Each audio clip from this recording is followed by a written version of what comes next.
Hi అండి. నమస్తే. Welcome to our channel. ఈరోజు ఇంట్లోనే tasty and healthy chicken soup ఎలా చేయాలో చూసేద్దాం. అది మన దగ్గర ఉండే ఇంగ్రీడియంట్స్‌తో ఎటువంటి సాసెస్ వాడకుండా ముందుగా చికెన్ సూప్ కోసం ఉల్లిపాయని చిన్న చిన్న పీసుల కింద కట్ చేసుకొని ఉంచుకున్నాను. అలాగే ఒక 5, 6 వెల్లుల్లి రెబ్బల్ని చిన్న చిన్న పీసుల కింద కట్ చేసుకోవాలి. ఒక ఇంచు అల్లం ముక్కను కూడా చిన్న చిన్న పీసుల కింద కట్ చేసుకోవాలి. నేను చికెన్ సూప్ కోసం చికెన్ ఒక 200 గ్రామ్స్ వరకు తీసుకున్నాను. మసాలా దినుసులు ఏవుంటే అవి తీసుకోండి. అండ్ మిరియాలు కూడా, ఒక లెమన్, ఒక ఎగ్, ఒక గుప్పెడు కొత్తిమీర. ముందుగా చికెన్ ఇలా చిన్న చిన్న పీసెస్ కింద కట్ చేసుకోండి. మీరు బొయ్యకలతో ఉన్న చికెన్ కూడా వాడుకోవచ్చు, టేస్ట్ ఇంకా బాగుంటుంది. నేనైతే హాఫ్ ఇది తీసుకున్నాను. ముందుగా స్టవ్ మీద ఇలా లోతుగా ఉండే బాండీ పెట్టుకోండి. దాంట్లో 1 స్పూన్ ఆయిల్ వేసుకుని చూపించిన విధంగా మసాలా దినుసులు, అల్లం ముక్కలు, వెల్లుల్లి ముక్కలు బ్రౌన్ కలర్ వచ్చే వరకు బాగా వేయించుకోండి. ఇవి బాగా వేగిన తర్వాత ముందుగా కట్ చేసి పెట్టుకున్న ఆనియన్ పీసెస్ని కూడా వేసుకుని 1 నిమిషం పాటు వేయించుకోండి. ఇలా లోతుగా ఉండే గిన్నె ఎందుకంటే మనం చికెన్ సూప్ చేసేటప్పుడు వాటర్ ఎక్కువగా వేస్తాం కాబట్టి అవి ఉడికేటప్పుడు వాటర్ పొంగకుండా ఉంటాయి. సో ఇలా లోతుగా ఉండే గిన్నె అయితే బాగుంటుందని తీసుకున్నాను.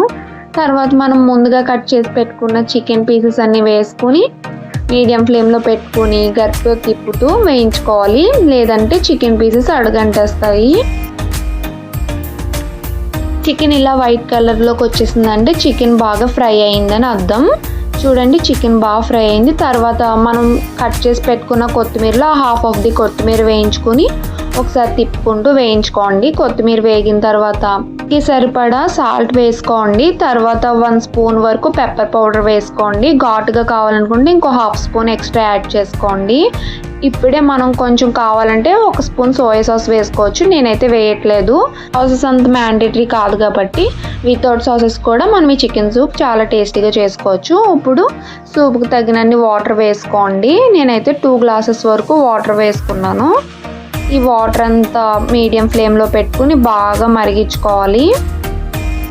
మనం వేసిన మసాలా దినుసులు, చికెన్ పీసెస్ అన్నీ బాగా పైకి తేలే వరకు మరిగించుకుంటే బాగుంటుంది. చికెన్ పీసెస్ కూడా బాగా ఉడికిపోతాయి. ఇప్పుడు బాగా వాటర్ మరిగిన తర్వాత నేనైతే 1 స్పూన్ వరకు రాగి పిండిని తీసుకొని కొద్దిగా వాటర్ వేసి కలుపుకొని సూప్ మిశ్రమంలో మిక్స్ చేశాను. ఎందుకంటే రాగి పిండి మిశ్రమం కలపడం వల్ల సూప్ కొంచెం చిక్కబడుతుంది. మీరు రాగి పిండి ప్లేస్లో కొద్దిగా కార్న్ ఫ్లోర్ కూడా వేసుకోవచ్చు.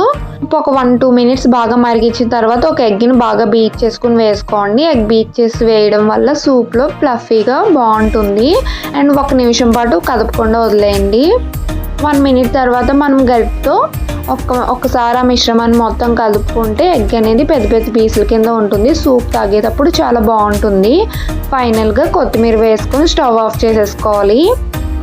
స్టవ్ ఆఫ్ చేసుకున్న తర్వాత మనం ముందుగా చూపించిన ఒక నిమ్మకాయ రసాన్ని వేసుకుంటే సూప్ అనేది రెడీ అయిపోతుంది. వేడివేడిగా సర్వ్ చేసుకుంటే బౌల్లోకి healthy and tasty chicken soup ready అయిపోతుంది.